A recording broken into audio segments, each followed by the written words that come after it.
Hello friends, welcome to डिफेंसमेंट tricks. तो एक फोटो आज निकल कर सामने आई है जिसमें LCA तेजस पे लगी अस्त्र मिसाइल्स क्लियरली देखी जा सकती है। और इस बार ये एयरक्राफ्ट ग्राउंड पे नहीं है बल्कि फ्लाई कर रहा है। तो मोस्ट प्रोबेबली ये जो फोटो है ये बहुत नई नहीं है और हो सकता है ये अस्त्र मिसाइल के कैप्टिव ट्रायल्स के दौरान की है, यानी कि ये मिसाइल मोस्ट लाइकली लाइव नहीं है।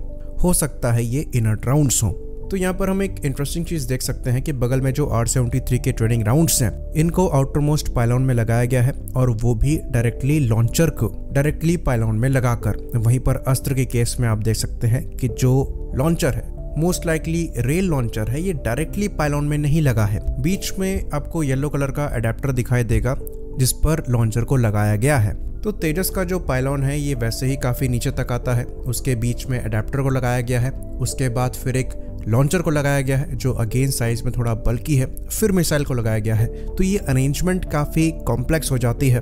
तो जब ड्यूल रैक पायलॉन को यूज किया जाता है तो वहां पर अडेप्टर का लगना समझ में आता है, क्योंकि आपको दो मिसाइल एक ही पायलॉन में कैरी करनी है। पर सिंगल मिसाइल के लिए भी अडेप्टर को लगाना शोकेस करता है कि डिजाइन में और काम करने की जरूरत है और यहाँ पर लॉन्चर को मॉडिफाई करने की जरूरत है। कयास ये लगाए जा रहे हैं कि जो इजेक्टर लॉन्चर होगा उसको यूज करने पर ये प्रॉब्लम सॉल्व हो जाएगी। तो DRDO द्वारा काम किया जा रहा है यूनिवर्सल लॉन्चर पर अस्त्र मिसाइल्स को कैरी करने के लिए, जो कि अस्त्र मिसाइल के सारे वर्जन्स को फायर करने में सक्षम होगा और ये इजेक्टर लॉन्चर होगा।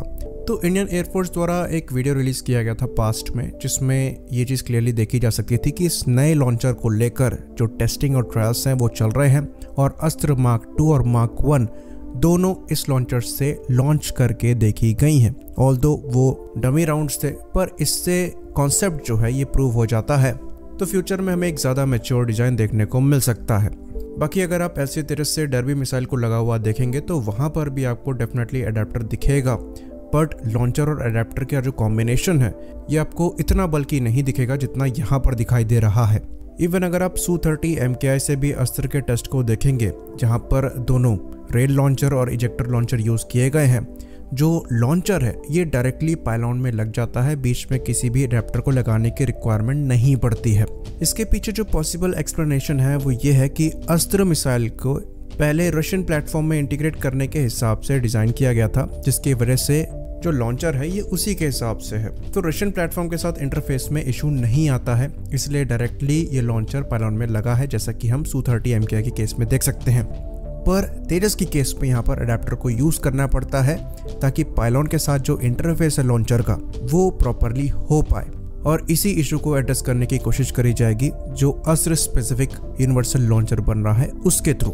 तो अडेप्टर का जो काम है वो यहाँ से हट जाएगा। तो इनिशियली यहाँ पर हो सकता है इसके जो ट्रायल्स वगैरह हैं ये रेल लॉन्चर के साथ ही किए जाएं, जो कि करंट कॉन्फ़िगरेशन में ही होंगे। उसके बाद फ्यूचर में जब अस्त्र लॉन्चर सर्टिफाई हो जाएगा तो फिर अस्त्र के यूनिवर्सल लॉन्चर को यूज किया जाएगा, जिससे अस्त्र मार्क 2 मार्क 3 भी लॉन्च होने में सक्षम होगी।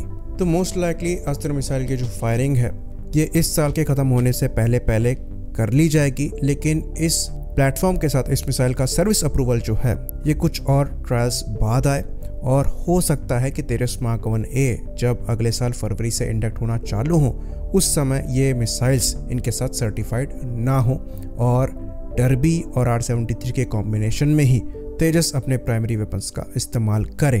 तो यहाँ पर डेफिनेटली चीज़ें आगे बढ़ रही हैं, पर थोड़ी तेज़ी यहाँ पर दिखाने की ज़रूरत है, क्योंकि इन मिसाइल्स का इंटीग्रेशन तो इम्पॉर्टेंट है ही, साथ ही साथ ASRAAM मिसाइल्स का भी इंटीग्रेशन इम्पॉर्टेंट है, जिसको लेकर अभी तक कोई न्यूज़ निकलकर सामने नहीं आई है। तो एक बार ASRAAM मिसाइल इंटीग्रेट हो जाएगी उसके बाद सर्टिफाई करना पड़ेगा ड्यूल रैक पायलॉन को भी, जो कि अगेन एक लंबा प्रोसेस है। तो मोस्ट लाइकली अस्त्र मिसाइल्स और ASRAAM मिसाइल्स के साथ ये एयरक्राफ्ट ऑपरेशनल 2025-26 तक ही हो पाएगा, और हो सकता है उसके बीच अस्त्र मार्क 2 के भी ट्रायल्स इस एयरक्राफ्ट से चालू हो जाएं। तो डेफिनेटली चीज़ें आगे बढ़ तो रही हैं, पर अगर यहाँ पर गति थोड़ी ज़्यादा होती तो ज़्यादा बेहतर होता, क्योंकि पाकिस्तान के JF-17 ब्लॉक 3 PL-15 मिसाइल्स के साथ फ्लाई कर रहे हैं। आई होप इन्फॉर्मेशन यहाँ पर क्लियर रही हो। इसी बात पर इस वीडियो को हम ख़त्म करेंगे। लाइक करिए, सब्सक्राइब करिए। जय हिंद।